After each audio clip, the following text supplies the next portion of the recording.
Welcome back to The Person That Everyone Needs. I'm your host, Webb Hoggard, and we are continuing our discussion on parenting the person that everyone needs. As we get started today, I want to remind you, we talked about tools last week, ways of influencing our children, and the 5 of them were, number 1, modeling for them what matters. Number 2, praying over them. You want to pray over them what you want in them. The third thing is memorization. How can you get them to remember the things that matter most? The fourth way is experiences, and I said don't waste an experience. Every chance you can, take them somewhere significant. Let them see something greater. Let them see something that inspires them. And the second part of that is when you have difficult moments, let them feel the pain. The pain reminds them that they have the power to endure it. And so don't relieve the pain quickly. Let them feel it so they can understand that they can endure through it. And the fifth thing I talked about was teaching. If it matters enough for them to know, be first in telling them what they need to know.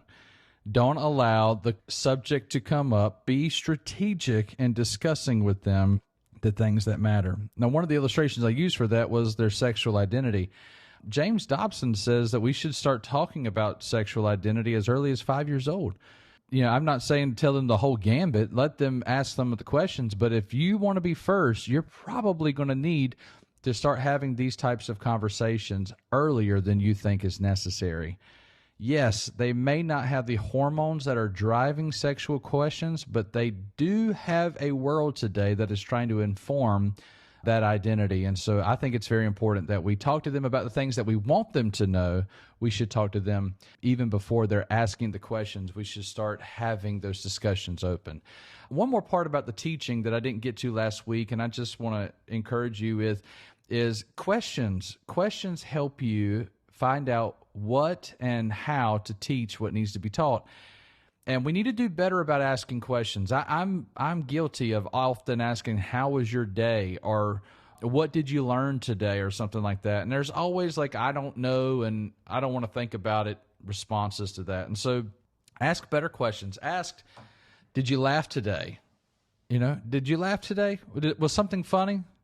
Did you get any answers right today? Did you pass your quiz? Ask something more specific. How was your teacher today? How was she acting today? Did she have a good day? What's your best friend up to? Ask questions that are a little bit more specific. Then that lets them know that you actually care about their life. You're not asking for a research report or anything like that. You're asking specific questions. You're being a journalist. You care enough about them not to know an overview, but to know something specific about their day. Questions will be your best friend. Here's some more lessons today that I just want to throw out to you, as hopefully these will be encouraging to you. There'll be a lot in this podcast that it may seem like it's coming at you a lot, but I'm hoping it will encourage you to understand that, number one, parenting is an everyday thing. Okay, so if you fail today, tomorrow's coming. Don't allow yourself to be overwrought. One of the lines I like to say is, watch the movie, not the pictures. Watch the movie, not the pictures. Don't allow the results of today to diminish your feelings of being a parent tomorrow. Tomorrow you get a new chance to set up the pins so they'll get knocked down. All right? Watch the movie, not the pictures. If you fail in this week, you got another week coming. But I will say this too. You only have 18 years. You only have you only have about 15 summers with these kids. You only have 18 Christmases. Some of them, their brains won't be formed enough to even recognize Christmas. I would say to you, if you're a new parent, make those the cheap years. If you raise the expectations before they even recognize anything, you was in bad trouble later on. So make those the cheap years, and then later on, bless them, lift them up. Remind yourself often, though, that you don't have years and years and years. This will be coming to pass at some point. So don't let your job get in the way of leading your family. I say this phrase often: preparation is the attitude of life. You need to keep in your mind that, number one, it's your job to help prepare your kids for the path. It is not your job to prepare the path for your child. Okay, you cannot go before them and fix everything. So the best thing you should do is to build up your child to be strong enough to withstand whatever the path brings at them. So preparation, what are you preparing them for in life? Here's the second idea of that. What is parenting this child preparing in you? Have you been perplexed? Have you been pushed? Have you been edited in any way by parenting your child? And if the answer is no to any of that, let me touch the hem of your garment. My kids are regularly changing me, moving me around. So I will tell you, preparation, what are you preparing them to be so that there's nothing they can't endure? And what is being prepared in you by God allowing this? Listen, there's going to be a time where they're no longer in your house. Continuously be preparing for that season. Don't focus on that season. Be in the season that you're in, but stay prepared. There's going to be a time where the soccer practices and the running up and down the road is going to be gone, and you're going to have more time on your hands but less influence on these children. Make sure that preparing them and understand preparing for your next season is very important. I tell parents this. Here's another tool. Stages of parenting. When you're parenting a child, the discipline years, you need to be strong on discipline during the years of birth to 5 years old. They need to know, and I think this is important because a lot of times we look at children in that age group and we think they don't understand. And let me help you. The spanking is what helps them understand. The timeout is what helps them understand. They cannot cognate. They're not being evil on purpose. They're born evil. So they're messing up. They're lying because they think that's what they're supposed to do. The way they learn not to is by discipline. And then the ages of 5 through 12 is more like training. It's teaching. It's telling them what to do before. The years of 1 to 5 especially is discipline years. You let the consequence teach the child. The years of training is you try to kind of go before. You try to train them, and when they mess up, then you need to give some consequences. And then when you're at the ages of 12 to 18, you're in coaching mode. And let me tell you, if you've waited to this season to discipline, give up.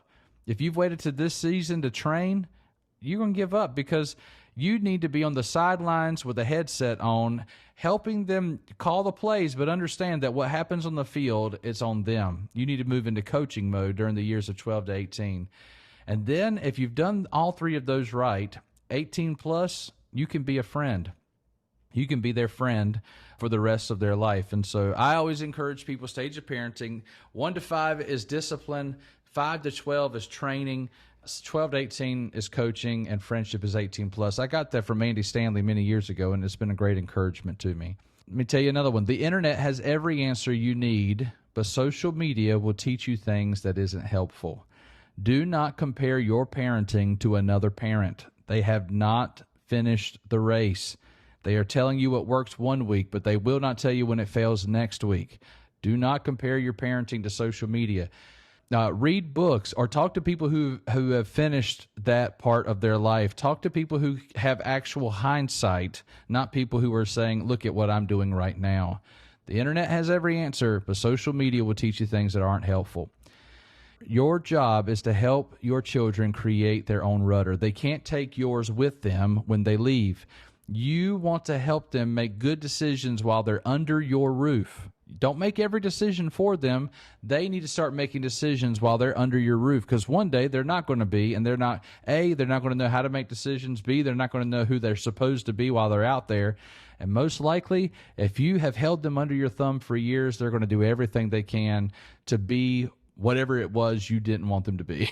And that's not because they hate you. That's not because they're mad. It's because if they have not been given the room to make decisions, they'll probably have to make a bunch of bad ones before they learn anything. You need to help them create their own rudder.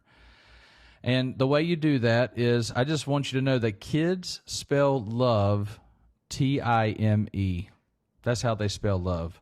So if you want to have great influence on your children, you can't try to do it with a King's Dominion trip or a trip to the Ark encounter or taking them to Legoland. Those will not be as significant as the daily investments every single day. Make sure that you are spelling love As I close today, I want to share with you 12 Mistakes That Parents Make by Tim Elmore.